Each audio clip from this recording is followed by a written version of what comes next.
दक्ष police news, पहिले खाकी मग बाकी। दिनांक 8/11/2025 रोजी पोलिसांना माहिती मिळाली की शोएब मसूद खान वय 39 वर्ष राहणार हॅपी कॉलनी वडाळा नाशिक, शेख मुस्तफा अफजल वय 19 वर्ष राहणार खोडेनगर नाशिक, मोफिस मुजम्मिल खान वय 19 वर्ष राहणार वडाळा चौक नाशिक हे नाशिक इन हॉटेलमध्ये रूम नंबर 305 मध्ये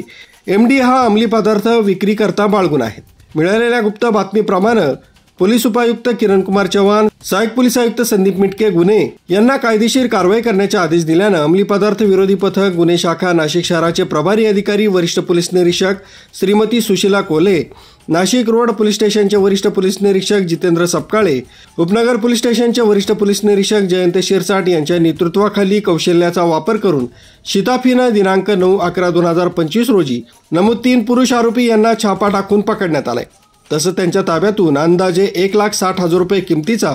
32 ग्रॅम वजनाचा MD मॅफेड्रॉन हा अंमली पदार्थ तसंच इतर 2,23,380 रुपये किमतीचा मुद्देमाल जप्त करण्यात आला। आरोपी शोएब मुराद खान याच्याकडे विचारपूस केली असता त्यानं सांगितलं की सदर नाशिक इन हॉटेलचा मालक कपिल देशमुख यानं त्यास हॉटेलमध्ये